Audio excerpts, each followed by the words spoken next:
পিলখানা সহ সব গণহত্যার বিচার পেয়েছে জনগণ। রায় কার্যকর হলেই শান্তি পাবে জুলাই শহীদদের আত্মা।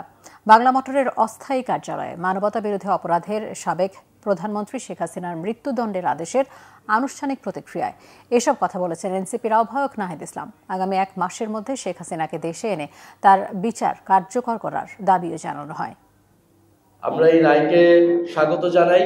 জুলাই বিপ্লবের হাজারো শহীদ এবং কয়েক হাজার আহত যোদ্ধাদের উপর যে জুলুম করা হয়েছিল সেই জুলুমের রায় আমরা আজকে পেয়েছি।